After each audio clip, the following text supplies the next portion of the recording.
Hello everyone, my name is Operlejn. I work as a senior machine learning engineer at deepsense AI, and today I will share some lessons learned from building multi-agent system using both Anthropic's MCP and Pydantic AI. So let me start by asking you a rhetorical question just to warm you guys up. You know RAGs, right?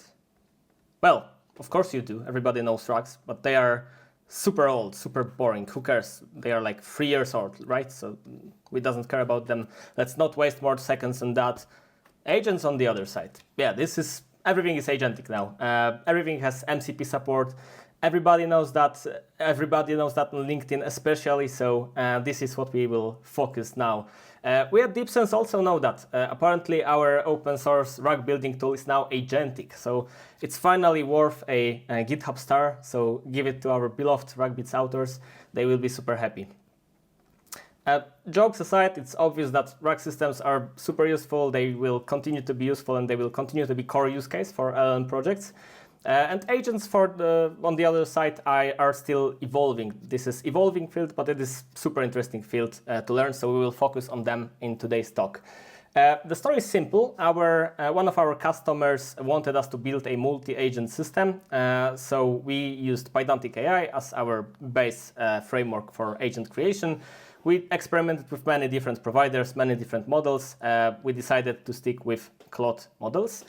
Then from another side, during this process, we reused existing MCP, which was Databricks MCP, and we even created our own one, which I will show you later on. So if you're interested in developing MCPs or agentic systems, you're interested in our insights and recommendations, then I hope this talk will be good for you. Briefly, the agenda. First, I will explain the tools we used for the system creation. So, Pydantic AI essentials, MCP essentials. Then I will talk something about our multi-agent system, the actual use case that we wanted to solve.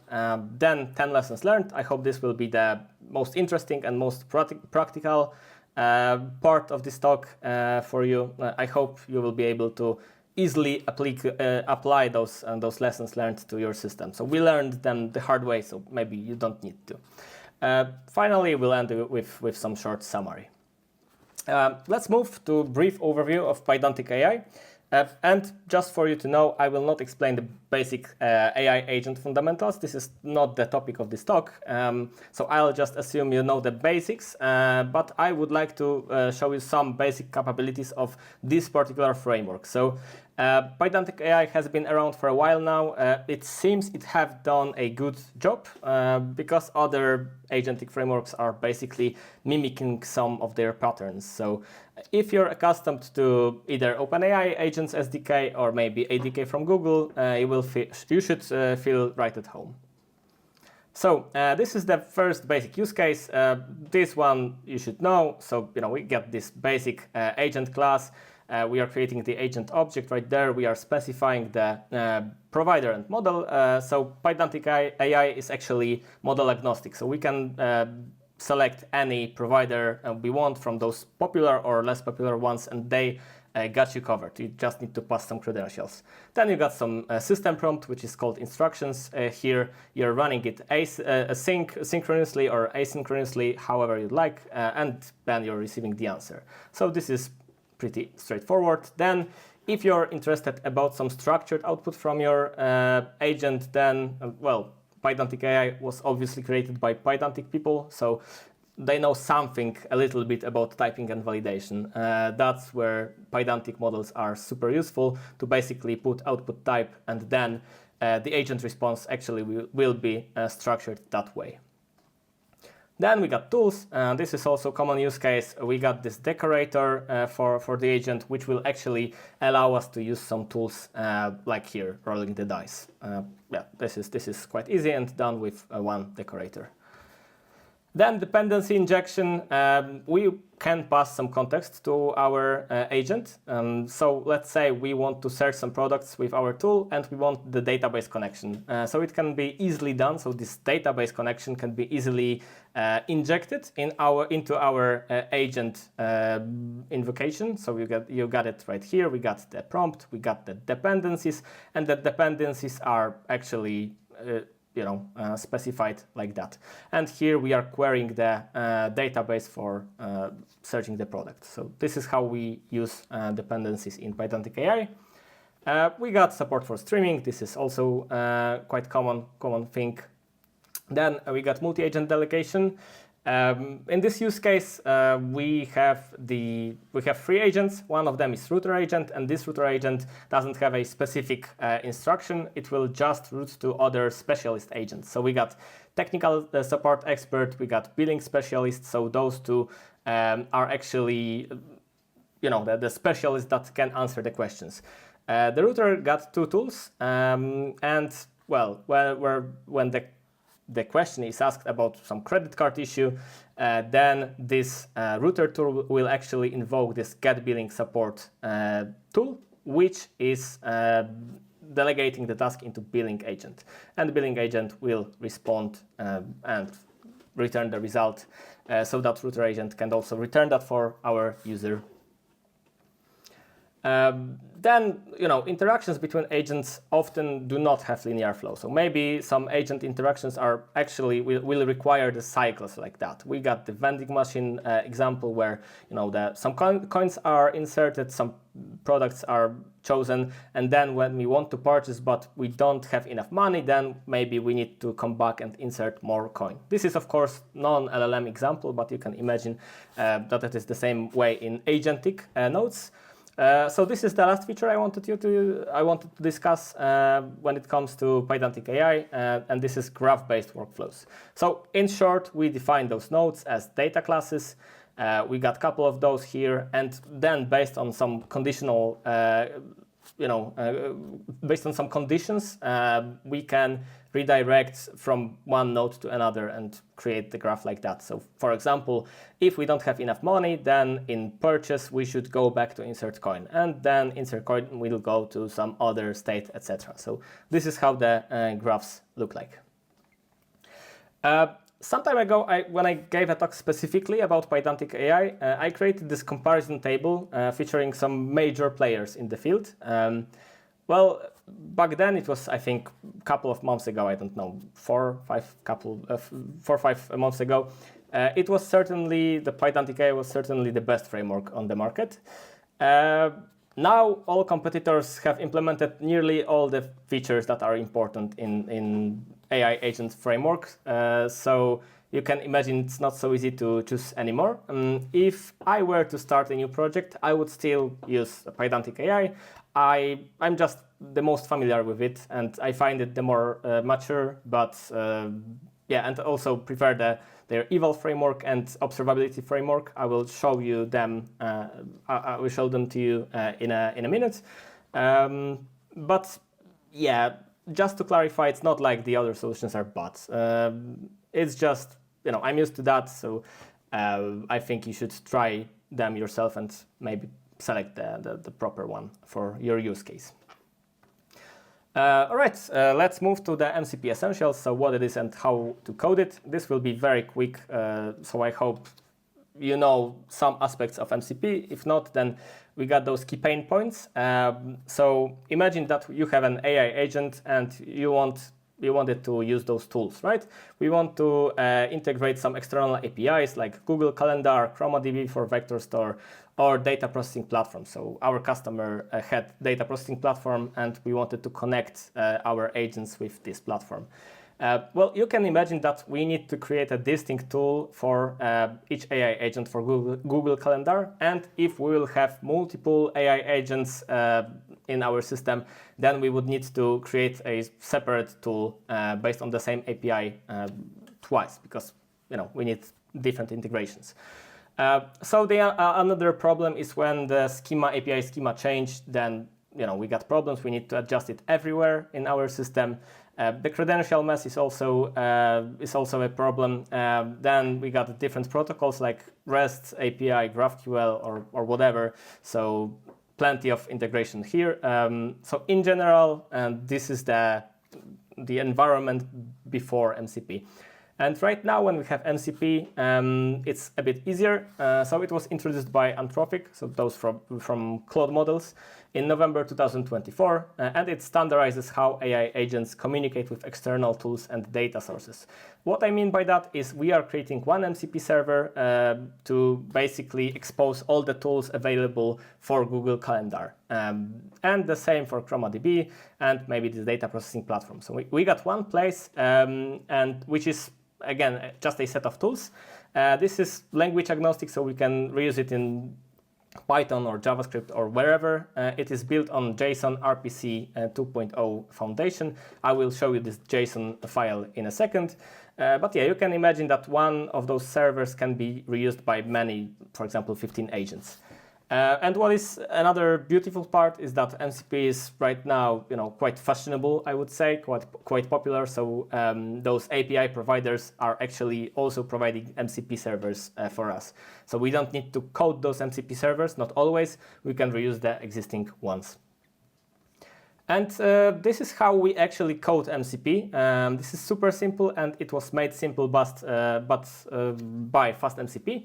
FastMCP is a library which is a bit similar to FastAPI, and it allows us for building MCP in Python. So we are specifying the server here. Then we are using decorator, similar as in Pydantic AI, mcp.tool. Then we are specifying the function we want to have as this tool. So we got getWeather, which is basically fetching some API, like data from API. It is processing some data and returning in structured format. And this tool actually, when converted to JSON-RPC format, because this is what's going on under the hood. When we want to list those tools, well, we of course got only one tool, but this is how it looks like. So we got the list of tools here, and the name is getWeather as function name. Then we got description, which is the doc string, and we got input schema and output schema, which are mapped from our input parameters and also return type. So this is super straightforward. Again, we are using data classes here to type all those stuff. And this JSON schema is actually what's this common pattern across all MCP implementations.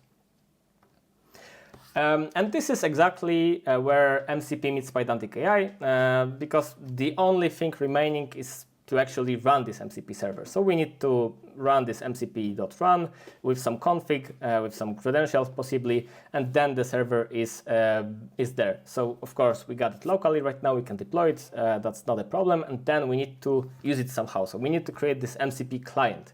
It's super easy, but we don't have to do that from scratch because Pydantic AI got us covered. So they got the implementation for MCP. We can just put the endpoint here, put the toolset, and that's basically it. So the agent will be able to use this MCP as it is. So yeah, this is exactly where MCP meets Pydantic AI, and this is kind of our setup in this process. All right, we worked for a customer who had a solution for processing documents into LLM-readable formats at scale. So, huge number of file types like PDFs, Excel sheets, hundreds of data sources, Confluence, Notion, Google Cloud Storage, whatever. So they wanted us to build both an MCP for their internal platform, and also the multi-agent system that will actually show MCP in action along with advertising the platform capabilities. So the use case for agentic system that we wanted to build was structuring data on demand. So the user specifies a goal he wants to achieve for the files he has, and the agentic system after a few steps will basically extract this structured information to table. I know it may be a bit fuzzy right now, but I will show you what I mean in a second. So you can see here, we got our solution right there. We want to, we are asking the user about the the objective he wants to complete. So the user wants to process some PDF documents in S3 buckets, and he wants to analyze the strategic positioning of uranium production companies. So first we are understanding the intent of user, and then we are defining the task. So this agent will actually ask some clarifying questions to understand the topic more. And after few iterations of this conversation, it will actually generate this schema for us. So this schema is fully AI generated based on this conversation. So we got multiple fields extracted in multiple different types, like strings, integers, floats, dates, whatever. And this is actually where we used MCP, Databricks MCP. Because when user will provide some feedback or accept it, then the MCP Databricks will be used to actually create this table in Databricks. Then we got the part where we actually implemented our MCP for this data processing platform. So the user could process their documents from scratch with using new document processing workflow, or maybe reuse the existing one if he's the user of platform for some time now. And yeah, we implemented MCP for that. Then at the end, the summary of our findings is extracted in few paragraphs like that. If we'd like, we can click a source, and then the source will appear like in this format. This is actually one data entry, so one table row in this Databricks Delta table. At the end, we can ask some questions about this data, and of course, this last agent can answer based on this summary that he provided before, another agent provided before, or he can actually execute SQL query and query the table, and based on the answer, he can write a response. So this is how the full system looked like. And now when you know what tech stack we used and what we've actually built, let's move to the most interesting part, I hope. So I will present 10 different practical tips that you can apply when building agentic systems. So first I will discuss MCP tool creation, which will be marked with this MCP icon. And remember, this can also be applied to native agent tool creation, right? Because those native ones, for example, created by Pydantic AI, the only difference between this and MCP tools are that MCP tools are from some external source, and our native ones exist in our code base. So that's the only difference, more or less. So yeah, then I will talk some tips about building the actual multi-agent systems. Those will be indicated with this icon. And then we have some universal tips marked with both icons. All right, first lesson, design APIs with an LLM first mindset. So you remember the tool schema in JSON I showed to you before, right? The most important stuff and the only stuff that LLM will see is actually the function signature and the docstring. So we need to remember to type those input parameters and return type very specifically. For example, this is a bad example where we don't have it typed. We have some dict, right? Then the docstring is a bit not enough complicated, I guess. So we need to remember that when we see this kind of function in code as programmers, we can be a bit annoyed. Yet it can be forgivable, as we can just go to source code and analyze what's going on in the code base. While LLM doesn't have this capability, so it's super dangerous to put tools like that, because it will just waste your token. It will be super expensive. It will invite some hallucinations and errors in your systems. So remember to type this well. So we got those input types typed well. Then we have this document content, which is return type. We have some docstring, which is a bit more complex. We don't want to make it super huge, but we want the agent to understand what's going on in this tool and how can we use it exactly. Then mind the token budget. Again, when you're web API programmer and you see this big JSON in response, which is not formatted at all, we are just returning everything. It's again annoying, but it will just slow down your API. But in case of LLMs, when you put everything in there, you can maybe not match the context limit, or it will be super expensive when you return all of that. The LLM will not be able to extract the correct information. So instead, remember to curate your JSON well, just select the fields that you actually need. And maybe at some point you will also you could also compress the JSON into one string. It may be controversial, it will not always work, but for some use cases it can be good. Then avoid over and under specifying tools.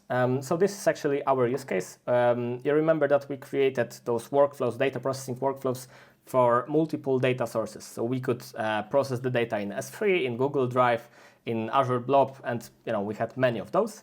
And the problem was that with this tool schema, we actually extended the context, the input context for listing those tools.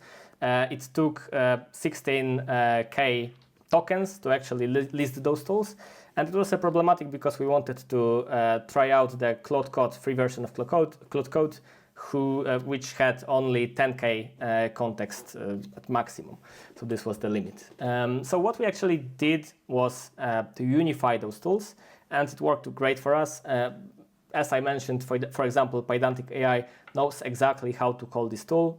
He can select this string from literal. This is not a problem at all. Then we can have some unified configuration if it's even possible, and with that way, we got 50% off of tokens. It's less expensive, and it will fit the context of Claude Code free version.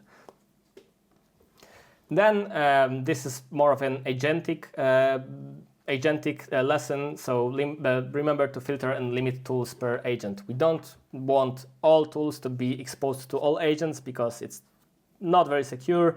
It will happen that your agent will be just filled with tools, and it will not know which one to use. So in case of this chat document agent, which was basically answering the question, we had a tool for getting document insights and executing SQL query, and that's it. The other tools were assigned to other agents. So we want to keep it that way because it's easier, and the actual multi-agent system will work much better. And then this is the same thing with MCP tools. Remember to also filter them. So we can actually create the subset of tools. This is our implementation, which is inherited from Pydantic AI.